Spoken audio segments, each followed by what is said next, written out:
So good morning guys, kape tayo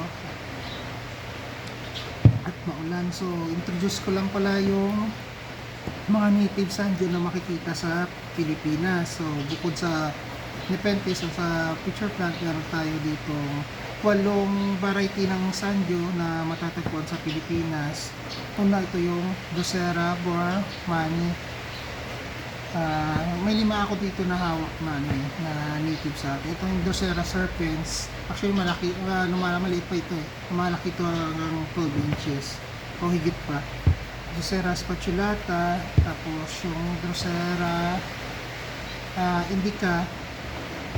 Yung wala ako dito is yung Drosera Lunata, ayan siya, ilalagay ko na lang dyan. Tapos yung Drosera Ultramafica at Drosera Rotodifolia.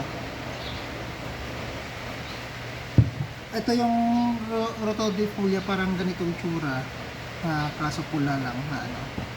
Tapos yung may mga kapareho kasi yung mga sanjo at kaya na itong ng Bormani is green siya. Yung counterpart niya ito, Drosera Bormani Hampido, kulay red.